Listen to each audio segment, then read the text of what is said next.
ગુજરાતના સાથીદાર મિત્રો અને નગરજનો, ચિનુભાઈ કાથરોટી આપ સૌનું સ્વાગત કરે છે. વિડીયોની શરૂઆત કરતા પહેલા ગઈકાલના વિડીયોનું એક કરેક્શન, ભૂલ સુધારણા મુજબ ક્રિમિનલ કેસોનો કોર્ટમાં ભરાવો થતો જાય છે. એમાં દરરોજના 1028 કેસો આવે છે અને મહિનાના 30 દિવસ ગણીએ કે 25 દિવસ ગણીએ તો 3000 નહીં પણ 30,000 જેવા થાય. ભૂલથી 3000 બોલાઈ ગયું હતું અને વર્ષના 3,60,000 કેસો આવે છે. આ ગુજરાત સમાચારના અહેવાલ છે. આભાર. આજના મુદ્દા ઉપર આવીએ છીએ. આજનું એક નિવેદન ગુજરાત સમાચારમાં વાંચ્યું, દુઃખ પણ થયું. અને એ નિવેદનમાં અમિત શાહજી, આપણા માનનીય ગૃહપ્રધાન, એવું બોલ્યા કે નહેરુ વોટ ચોરીથી દેશના પ્રથમ વડાપ્રધાન બન્યા હતા. નહેરુ વોટ ચોરીથી દેશના પ્રથમ વડાપ્રધાન બન્યા હતા. દુઃખ એટલે થયું કે દેશનો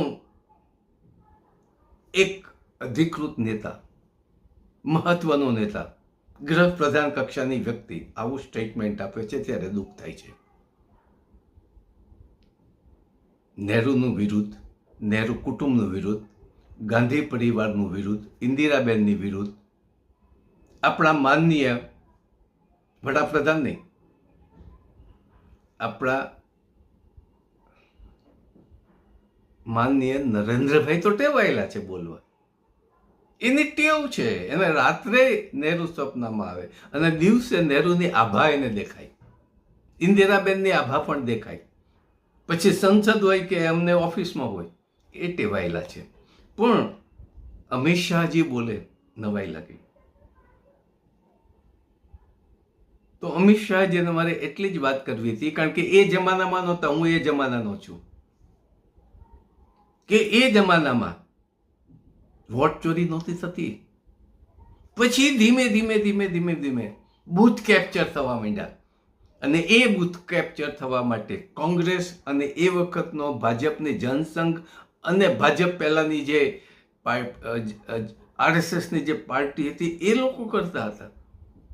છેલ્લી એક ચૂંટણીમાં જામનગરમાં ભાજપ જે બૂથ કેપ્ચર કરતા હતા અને બૂથમાં ખોટા વોટિંગ નખાવતા હતા, એ મારું જોયેલું છે. એટલે આપણા રાજકીય પક્ષો ટેવાયેલા છે. અને પહેલી